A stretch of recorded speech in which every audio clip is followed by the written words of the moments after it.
Hi, this is Michelle from Simply Scaife Handmade. In this video tutorial, we're going to talk about the basic quilt sampler that you've seen in each of our videos. After some requests, I decided to make this video to let you know how I did this.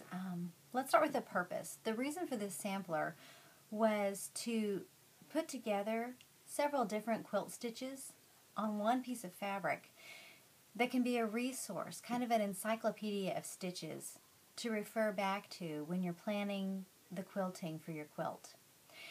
Most of my quilt samplers are done on colored fabrics that have design to them. As you can see, they may be floral, they may have lines. The reason for that I usually do it on a printed fabric is because my quilts generally have print. They have flowers or designs on them. And this gives me a chance to see how that quilt motif works with the different elements of a quilt. But for the purpose of the video, I made one solid white. And that's just so that you can see it better on the camera. All that you need to make this very basic quilt sampler is 2 pieces of fabric. I use straight white muslin. You need a piece for the back, a piece for the front, some batting, a pencil, and a ruler. My 2 pieces of fabric are 31 inches by 21 inches. Like I said, it's a basic rectangle. I'm using white for the purpose of the video so that you can see better, but you, if you decide to make this quilt sampler, are welcome to use any fabric that you choose.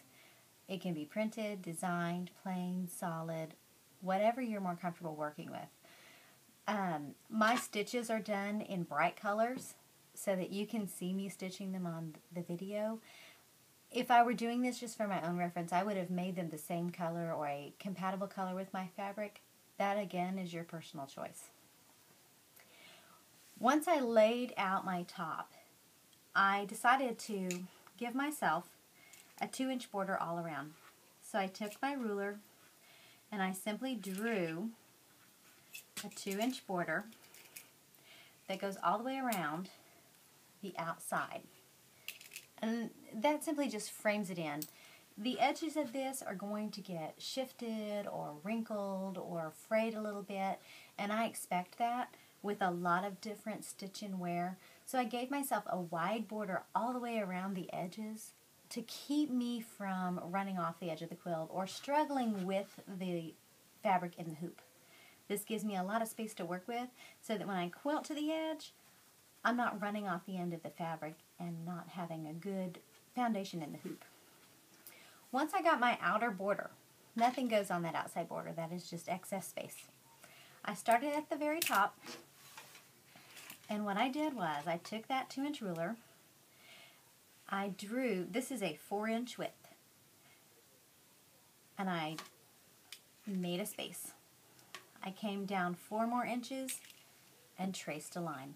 And I did that all the way to the end. I don't know if you can see it very well, but I have several blank spaces on this quilt. The first stitch that we worked on was the crosshatch stitch. And as you can see, I just took the very top blank space, I traced in my design, and I quilted it. Now I went ahead and I stitched around the edges of this one, and it's a nice finished design right here. It's all the way done. And when I look at it, I can see how the fabric works with that particular design. Where is the pucker? Where's the puff? What is the texture it gives me?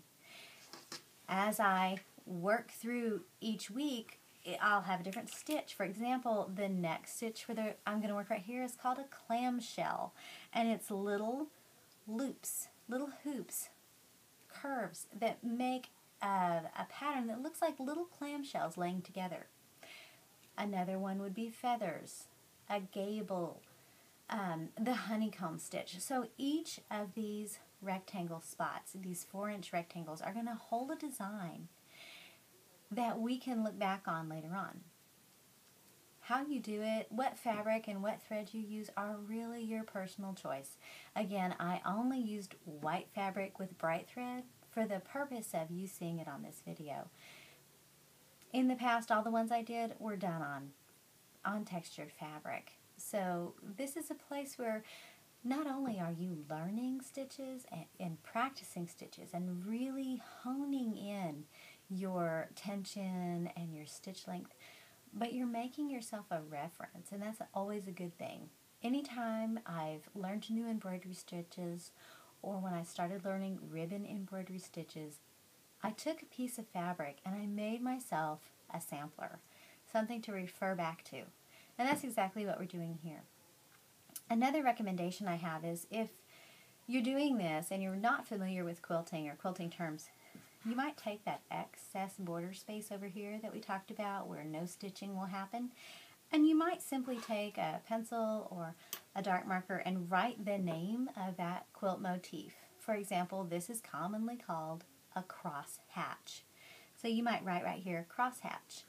If this section has the clamshell, write clamshell.